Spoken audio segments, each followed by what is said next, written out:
Enter the Void is a unique movie that came out last year, directed by Gaspar Noé.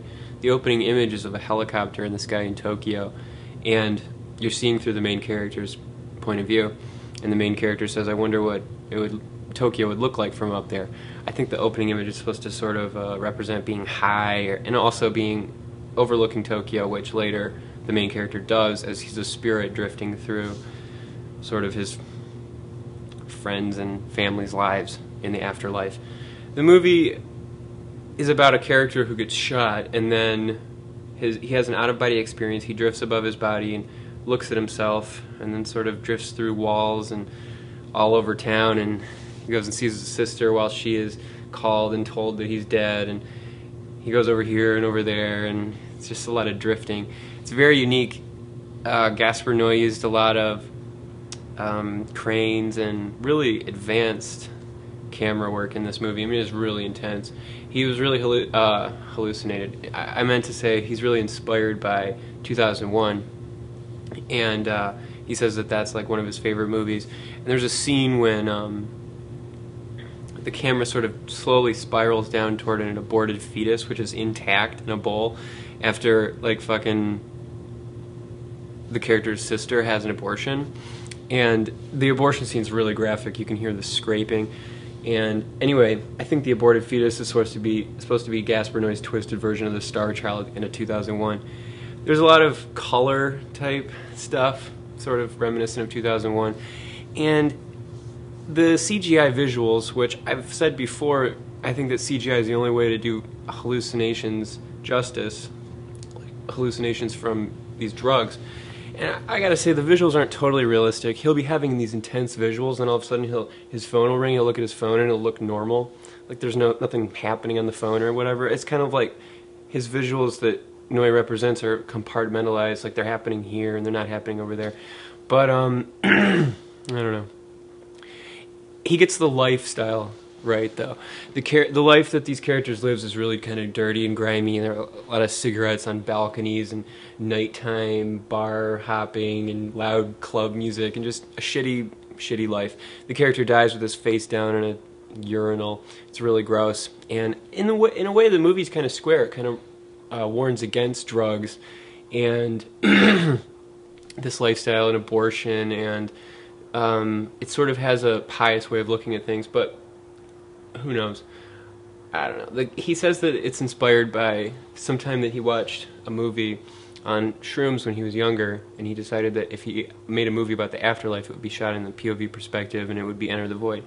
And it took him a while to make this movie. He made it from the success of Irreversible. He had some people interested in financing a movie.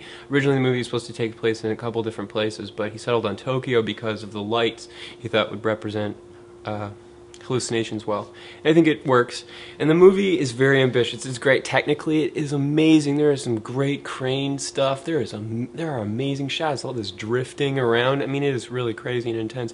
The things that he does with the soundtrack are really interesting too. I guess it was cobbled together from sound bites given to him from by the guy who was in Daft Punk.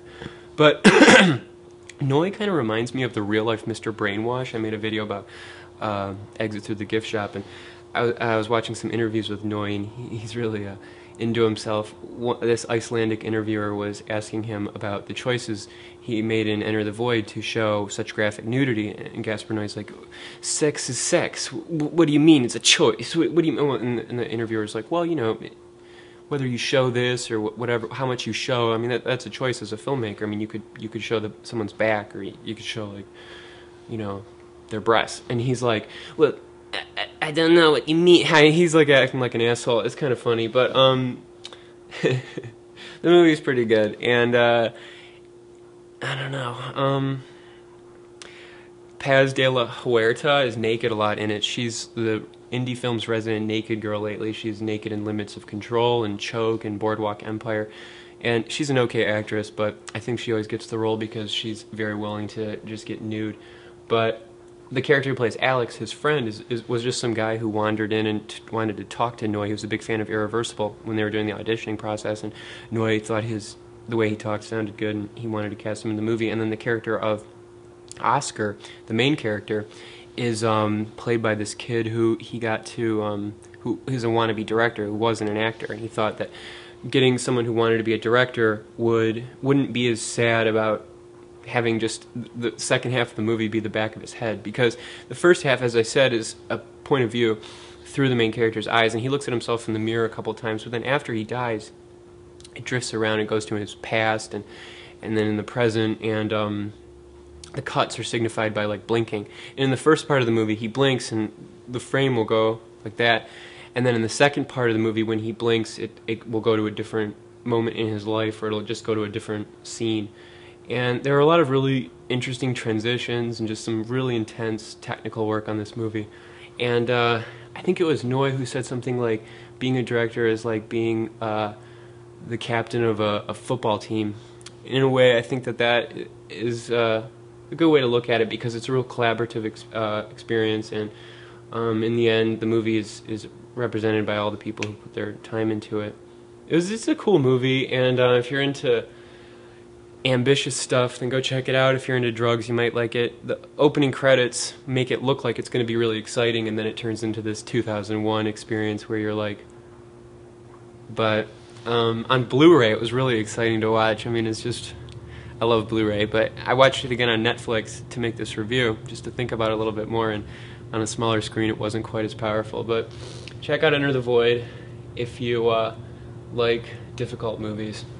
Another thing, Noy says the movie isn't literal. It's not about a character who dies and then drifts out of his body and goes around Tokyo looking at his friends and into his past.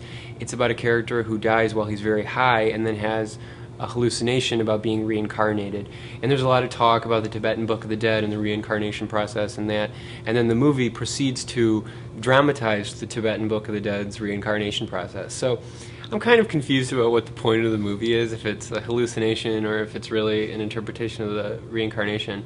But whatever. As I said, it's difficult.